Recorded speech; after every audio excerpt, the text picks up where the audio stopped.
խոսում ընտրախախտումների այլ մեթոդների մասին, երևի դուք էլ արդեն 3 հարցներ ներկայացաք այն մասին, որ հանրապետական կուսակցությունը հավաքագրում է ուսուցիչների, տնօրենների, մանկապարտեզների, տնօրենների միջոցով տվյալներ։ Խնդրում եմ ձեր մեկնաբանությունը այս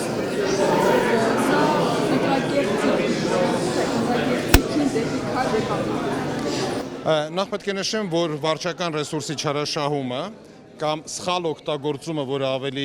ճիշտ տերմինաբանությունն է, որ օգտագործում է թե Ժմիգի կողմից, թե Վենետիկի հանձնաժողովի կողմից, դա անթույլատրելի երևույթ է։ Օրենսդրորեն դա արգելված է իհարկե հանրային ծառայողների համար,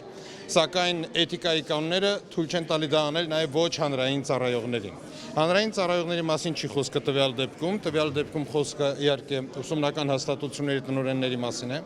բայց ընդհանուր գնահատական ես հիմա կարծում եմ տալ չեմ կարող, ինչու, որովհետև պետք է մանրամասն ուսումնասիրեմ։ Ամենավտանգավոր բանը, երբ ստեղծվում է պատրանք, այսպես ասենք, լայնածավալ որոշակի խախտումների, երբ իրականում պետք է նման դեպքերում շատ մանրակրկիտ ուսումնասիրություն կատարել։ Ես մի քանի հատն եմ երեք հասել, ցավոք սրտից կայքը շատ ծանրաբեռնված էր եւ ինչ որ մի պահից դադարեց արձագանքել։ Ես մի քանի հատը ստուգեցի, որոնցից մեկում ես որոշակի խնդիր տեսա, իսկ երկուսում ոչ մի խնդիր չտեսա։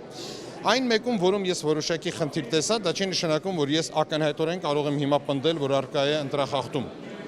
կամ ընտրական օրենսդրության խախտում, կամ էթիկայի կանոնների խախտում, մինչև իրականում յուրաքանչյուր դետալ չիմանամ, որովհետև եթե մեր խոսակցության մի որևէ հատված կամ որոշակի կոնտեքստից կտրված մենք անենք, պատկերացրեք, որ դուք չասեիք, որ ենթադրենք մենք հիմա փորձարկում ենք այստեղ եւ այն հարցը, որի մասին ես խոսում էի կրկնակի գրանցման փորձի ցույց էի տալի իմ կտրոնը, դուք առանց որևէ բանի այդ հատվածը տեղադրեք համացանցում ընտրությունների օրը, ստեղծելով ուրիշների մոտ պատրանք, որ ես փորձել եմ կրկնակի գրանցվել ընտրությունների օրը։ Նայեք, դրա համար յուրաքանչյուր նման դեպքը պետք է դառնա ուսումնասիրման առարկա։ Ես վստահեցնում եմ ձեզ, որ ինքս եւս ուսումնասիրելու եմ այդ դեպքերը։ Պարոն Հարությունյան, 114 ձայնագրություն է ներկայացվել 3, հա, ու մեծամասամբ նաև անուններ են նշվում կոնկրետ՝ Միրիամ Պողոսյան, Սամվել Ալեքսանյան, Վահրամ Բաղդասյան, բոլորը հանրապետական կուսակցության ներկայացուցիչներն։ Այս առումով ուսումնասիրելուց հետո ինչ քայլեր եք նաև պատրաստում ձեռնարկել։ Անվավեր ճանաչելու հիմքեր տեսնում եք գրանցումը հանրապետական կուսակցության։ Բացարձակապես։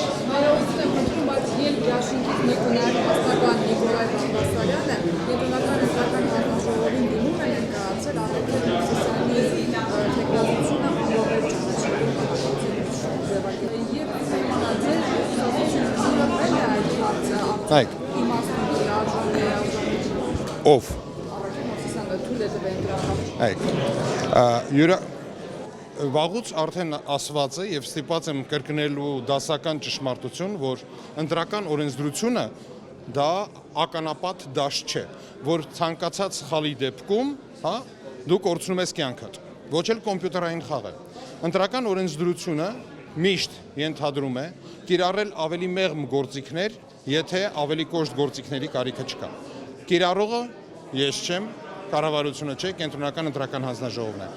Կոնկրետ ոչ ծանոթ եմ բողոքի էությանը, ոչ ծանոթ եմ Կենտրոնական ընտրական հանձնաժողովի կողմից կատարված քայլերին։ Մենք բավականին մեծ կուսակցություն ենք, որ յուրաքանչյուրս իմանա յուրաքանչյուր մանրուք։ Մենք ունենք յուրաքանչյուր իր պատասխանատվության աստիճանը, բայց այսօր ես այստեղ գտնում եմ ոչ որպես կուսակցության ներկայացուցիչ,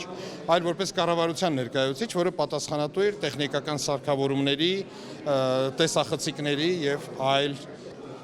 կանխարգելիչ միջոցների կիրառման համար։